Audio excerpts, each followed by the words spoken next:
সরকারি চাকরিজীবীদের জন্য সুখবর। অবসর পরবর্তী আর্থিক নিরাপত্তা বাড়াতে পেনশন ব্যবস্থায় বড় ধরনের পরিবর্তন এনেছে সরকার। অর্থ মন্ত্রণালয়ের জারি করা নতুন প্রজ্ঞাপনে পেনশন, অবসর ভাতা, পারিবারিক সুবিধা এবং ছুটির নগদ সুবিধা সহ বিভিন্ন ক্ষেত্রে গুরুত্বপূর্ণ সংস্কার আনা হয়েছে। সবচেয়ে বড় পরিবর্তন হলো পেনশন পাওয়ার জন্য প্রয়োজনীয় চাকরির মেয়াদ। আগে পেনশন পেতে কমপক্ষে 10 বছর চাকরি করতে হতো, এখন সেটি কমিয়ে 5 বছর করা হয়েছে। ফলে তুলনামূলক কম সময়ে চাকরি করেও কর্মচারীরা পেনশনের আওতায় আসতে পারবেন। একই সঙ্গে পেনশনের হারও বাড়ানো হয়েছে।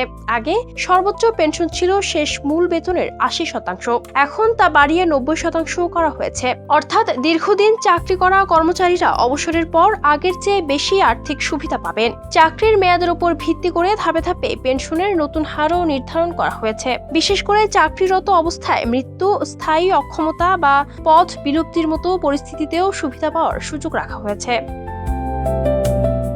অবসরের সময় এককালীন অর্থ সুবিধার ক্ষেত্রেও নতুন ব্যবস্থা চালু হয়েছে। 5 থেকে 9 বছর চাকরি করা কর্মচারীদের জন্য প্রতি 1 টাকা পেনশনের বিপরীতে 265 টাকা হারে এই সুবিধা নির্ধারণ করা হয়েছে।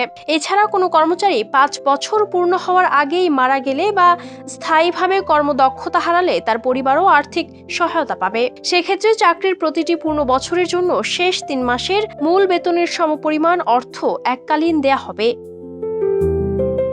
পারিবারিক পেনশন ব্যবস্থাও আরও সহজ করা হয়েছে।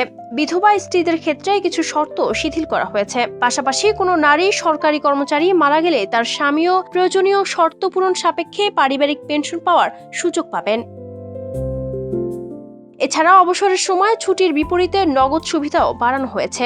আগে সর্বোচ্চ 12 মাসের জমা ছুটির টাকা পাওয়া যেত, এখন তা বাড়িয়ে 18 মাস করা হয়েছে। ফলে অবসরের সময় কর্মচারীরা আরও বেশি অর্থ পাবেন। প্রজ্ঞাপন অনুযায়ী এসব সুবিধা 2015 সালের 1 জুলাই থেকে কার্যকর ধরা হয়েছে। ওই সময় অবসর পর্ব ছুটিতে থাকা কর্মচারীরাও নতুন সুবিধার আওতায় আসবেন।